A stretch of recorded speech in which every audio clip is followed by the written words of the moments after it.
Can people mix herbal medicine with traditional, depending on the condition? And do you find that most traditional physicians are becoming more and more open to combining?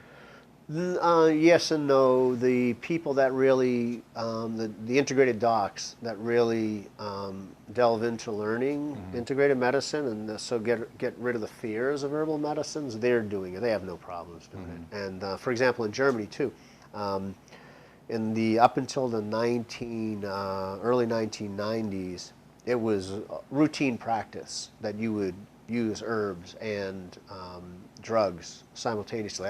Again, yesterday I'm talking to a natural products chemist from Germany, who I just met for the first time, but we know a lot of the same people. And he himself was telling me, yeah, we would give, as a pharmacist, we would fill the prescription that the doctor gave and then give an herbal tea. Almost always give, like a chamomile tea, in conjunction with any GI or any sleep drug that was prescribed. It was routine. Germany used to also do an interesting thing.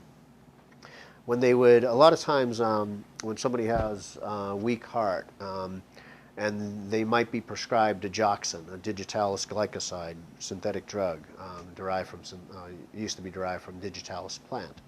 But it's really strong and it might not quite be indicated yet. So what the German doctors would do, they'd say, take your digitalis in the morning, take hawthorn in the middle of the day, take digitalis at night. And then as the person got stronger, they'd reverse that. Take hawthorn in the morning, take digitalis middle of the day, take hawthorn at night. And then ideally you'd wean them off of everything. Same thing with anti-inflammatories. They'd say, you know, you're not quite there, that you need a really hardcore anti-inflammatory, so we'll give you the aspirin or NSAID in the morning, take willow bark in the middle of the day, and take an NSAID if you need it at night. And then reverse that, take willow, NSAID, willow. So there was a complete integration. But because the greatest fear that physicians have are negative interactions, most of which have been stimulated because of in vitro work, not really clinical work. So you look at St. John's Wood, that's like the poster child for herb-drug interactions. Well, there's a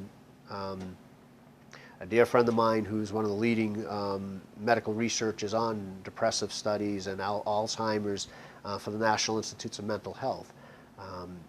He considers most of it bunk. Because it was most of it was based on in vitro work, or the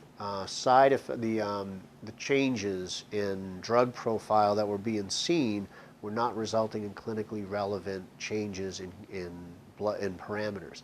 So maybe the area under the curve in the bloodstream of the drug was changing, but it didn't change the clinical effect of the drug.